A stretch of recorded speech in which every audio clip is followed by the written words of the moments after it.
Good morning. Here we are, 10 o'clock, Monday, the 30th of March, and the latest in the, so good morning. Oh, slight hiccup there. Coffee's not kicked in. The latest in the 10-minute pitches for ambitious entrepreneurs looking for more clients with less stress, or perhaps as we should be calling ourselves, ambitious entrepreneurs looking for less stress at the moment, more generally. My name is Adrian Ashton, and firstly, thank you to Sally for inviting me to have this opportunity, just to say hello to you all, share a little bit about myself as if this were a networking pitch. But what I also wanted to do this morning as well was just to share a few words of hopeful encouragement and ideas for what I'm doing to try and support other groups through this new strange world that we find ourselves living in. So, my name's Adrian. I'm not really going to bore you with my life story of where I was born and grew up and all that jazz. That's why God gave us the internet. You can stalk me on LinkedIn, Facebook, Instagram, usual social media channels apply. And yes, so I tend to do a lot of stuff around enterprise support, unsurprisingly. Now that ranges at one end of the spectrum from what I call beer mentoring, right up to researching and lobbying to inform government policy and accidentally changing company law. I get involved with charities, private businesses, government support programs and government bodies, as well as universities and colleges. And I support groups to work through a wide range of issues, kind of checklist on the side. But perhaps to make this a bit more relevant and relatable for you all, one thing that I do every few years is I ask for 360-degree feedback on myself. Now, 360-degree feedback, if you've ever experienced it and are still sane, well done. I've adapted it for mine, so I ask single questions when I do mine. And what seems to come back from my clients and collaborators and peers is that I am the A-team, I'm Spider-Man, and I'm a Babel fish. So I'm the A-team in that people tend to say, whenever they're struggling with something, and they're not even sure they know how to describe what it is, I'm the person they come to help them figure that out. And it may be that I can't actually figure it for them. I'm not the right person. At which point I become Spider-Man. So apparently some people see me as having these huge webs of contacts and influence and knowledge and insight. And then if I can't be the person to help them fix it or deliver the training they need or help them through a process, I know who will. I know who the right person is to help them with that. And then thirdly and lastly, I'm the Babel fish. I'm a Babel fish in that people say when they're struggling with what they feel are really scary concepts, that they're trying to make sense of what their accountant is saying to them, or they're working on guidance from Companies House, or they're looking at impact reporting, or how their values make sense in how they're designing their business. I take them through the process and help them understand it in a way that says, oh, we get it now. We now feel much more comfortable and confident in how we deal with this, both now and in the future. So I'm that kind of translation matrix too. So that's kind of broadly what I do in a very broad, messy way, and how I do it and what people seem to like about it. Now, like many people, I too, as a small business, have been massively impacted by the COVID-19 and the coronavirus outbreak.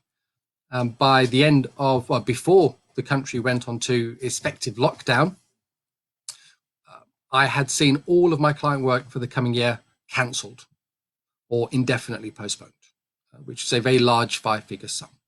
Now, I can sit there and cry and go boo-hoo, or what I decided to do was start reaching out to clients and say, how are you struggling with this? What can I do to try and help you figure this out? And actually, 3 weeks ago, when we saw this starting to come across the globe towards us, I'd started to speak with groups that I work with, local charities, universities, and saying, look, how can we redesign what I do for you? How can we take it online? How can we make it virtual?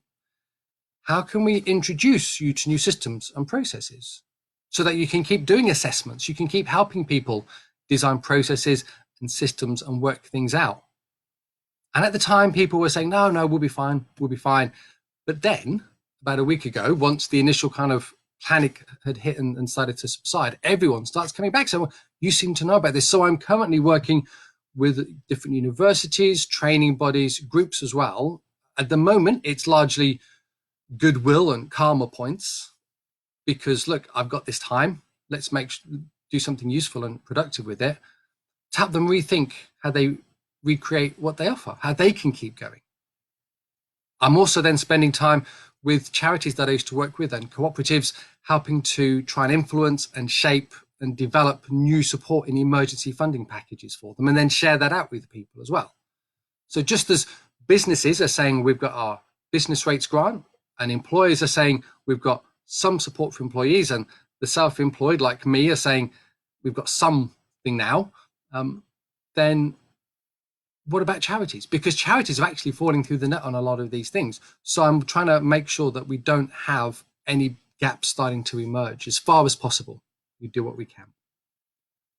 Now, all that sounds quite grandiose, quite technical, but it can just start with retweeting a link, sharing an email, something that says, look, I've heard about this. What do you know about that? Small things can make a big difference in these sorts of times. I'm very fortunate. I haven't lived through something like this before, but I've had a comparable experience. 5 years ago, I was made homeless and my family were made homeless by the Boxing Day floods of 2015. That meant my home office and my family were homeless for 4 months. And even when we got back into the home, it was still another 4 or 5 months before the work was properly finished. Now, during that time, money didn't really come out to any of us from any government source. During that time, businesses started to struggle massively with their cash flows. Local buildings trades started to suffer because of cash flow problems. So I made a decision to say, look, I'm trying to support my family, trying to keep my business going, but in the evenings when I've got a couple of hours, I will do what I can. So I lobbied, I drew on all my cash reserves, liquidized assets, so we had ready cash, and I kept pumping money into my local business supply chain. That's how we avoid recession. That's how we keep confidence going. So I've had a comparable experience. So all of this isn't necessarily panic stations for me, although it is still quite worrying. Like many people as well, I rent. And there's no support for us renters other than an assurance that we won't have legal proceedings started to evict us. But yet we've got family members who a few weeks ago, when all this started, were laid off. We're in precarious housing. So we've offered to accommodate them. We now have turned the spare room into another bedroom for a family member. We're doing what we can, but we're trying to get through this. We're not looking to profit from it. We're just trying to keep holding each other up, and we're trying to share stories and encouragements, all of which comes back to this idea that we are entrepreneurs. Entrepreneurs are people who ask what if and why not? What if somebody did something? Why shouldn't it be me?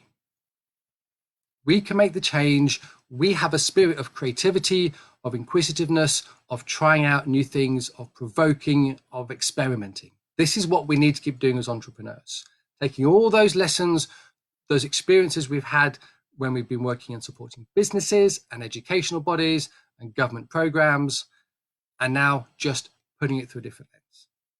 Sounds really scary, but actually, once you've taken the first step, it starts to get a lot easier. So that's about my 10 minutes up. Thank you for your time in listening in on this and sharing it. It's been a great privilege and an honor to be able to use up some of your time this morning.